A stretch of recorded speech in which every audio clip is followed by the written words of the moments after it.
After Lewis Hamilton's extraordinary performance in Shanghai, Helmut Marko did not hold back in praising the seven-time world champion, describing the achievement as unbelievable. Considering that Marko is extremely selective with his compliments, especially when it comes to drivers outside the Red Bull camp, his words carried exceptional weight.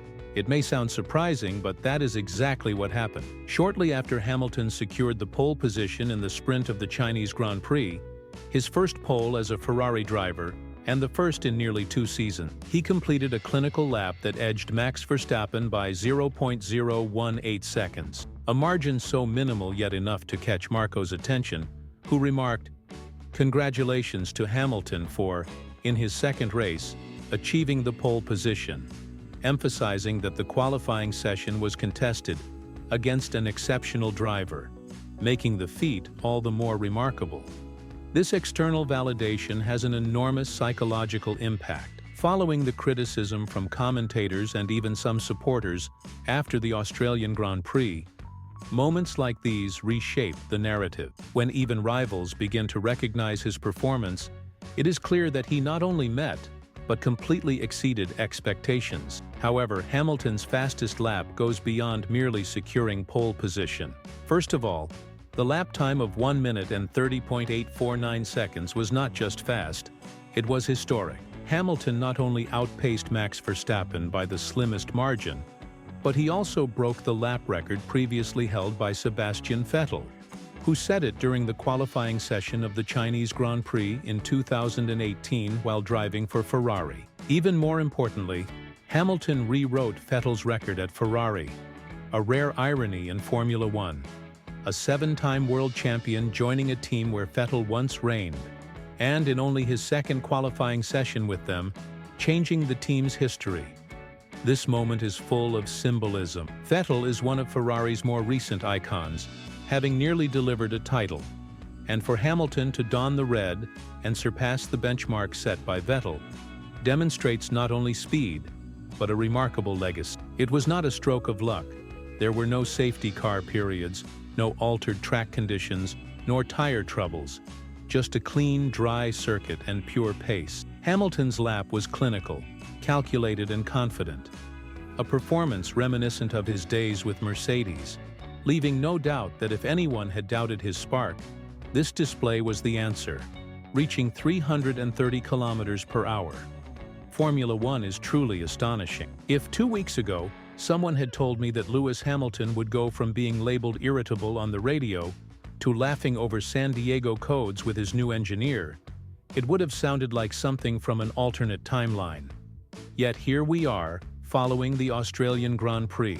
Critics did not hold back their words. Martin Brundle was among the most forceful, highlighting Hamilton's irritable tone on the radio and questioning whether the 7-time champion was losing his patience with his new engineer, Riccardo Adami. It is understandable that Hamilton sounded frustrated in Melbourne. Who would not feel that way when caught in the rain with unsuitable tires and a team that keeps chattering through the curves? Even so, the narrative was swift and direct. Hamilton will not fail to adapt to Ferrari. He does not lack patience, and he is not a team player. In Shanghai, the radio communication revealed a surprising harmony. After crossing the line to claim pole, Hamilton calmly asked, "Where are we?" And Adami promptly replied, "Go," an internal code indicating the pole position. This exchange is not a sign of irritation, but of chemistry, a crucial element in Formula One. In high-pressure environments, whether in a racing car or a boardroom, trust among team members directly impacts performance. Knowing that support is just a call away allows a driver to take more risks and focus on execution without hesitation. It is noteworthy that at times Ferrari makes more strategic errors than Hamilton appears carefree in his interactions with the team.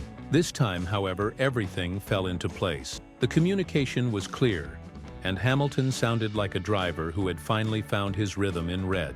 Thus, for those critics who doubted his ability to adapt, Hamilton not only adjusted but set a new standard. While all eyes were on Hamilton's pole lap, Charles Leclerc delivered a consistent performance that quietly earned him fourth position. It was not a flashy display, but exactly what Ferrari needed: steadiness, precision, and reliability. Leclerc positioned himself right behind Oscar Piastri and remained close to the front-runners.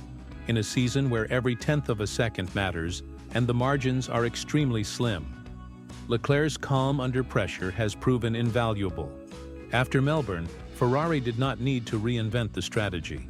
Merely avoiding basic errors was enough, and in Shanghai, that was precisely what happened. Both qualifying sessions were clean, tire choices were logical, and the overall atmosphere exuded a calm rarely seen in the red team's garage, as if the drivers had recalled that races are not a game of chance. The leadership of Frédéric Vasseur finally exhibits less chaos and more control.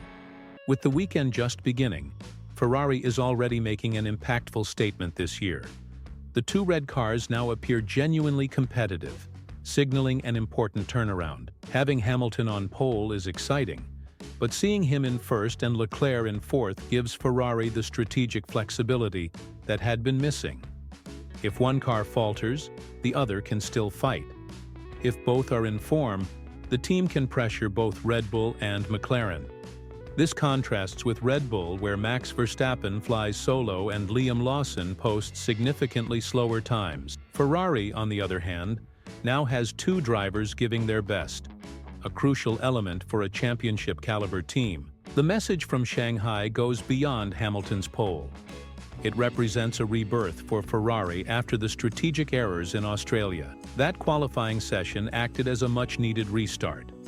The pole and the fourth position demonstrate that the car is not only fast, but also controllable, predictable, and capable of delivering consistent results in both machines. While McLaren and Red Bull are no longer watching a disorganized display, Ferrari emerges as a true contender. With Leclerc providing consistency and Hamilton adding a winning pedigree, the team now possesses the essential ingredients to challenge for the title. The momentum is shifting, confidence is quietly returning to Maranello, and this may be just the beginning. If Ferrari is on the rise, others will soon feel the pressure. Max Verstappen lost the pole by only 0.018 seconds. Normally, this would be seen as a dominant performance, with the front row demonstrating strong pace without dramatic twists. But here is the point. We are not talking about an ordinary driver, but one who has made poles seem almost inevitable, whose Friday and Saturday times usually start with the Red Bull anthem before the race even begins. When Lewis Hamilton outperforms Verstappen in a clean and dry qualifying session, it means something. It was not luck or tire issues, but pure speed against pure speed. For Verstappen, who for the first time ended up in second place, the outcome is not the worst scenario, but the same cannot be said for his teammate Liam Lawson, who finished in 20th position, a full second behind the pace and far from contention. This observation is not a personal criticism of Lawson, but it underlines that a dominant team needs depth, and at this moment, Red Bull appears to be lacking. Looking at the broader picture, the grid for the year 2025 is entirely different from Red Bull's parade of the past 2 years. Ferrari returns with firepower and composure. McLaren, though still inconsistent, shows true speed. And Mercedes remains solid, even if without major highlights for now. A fact that does not allow them to be dismissed over an entire season. The psychological dynamics are also shifting. When Hamilton starts laughing on the radio and Verstappen is overtaken during qualifying, the energy in the paddock changes. Teams begin to believe again. Pressure mounts not only on the drivers but also on strategists, pit crews, and the team's core principles.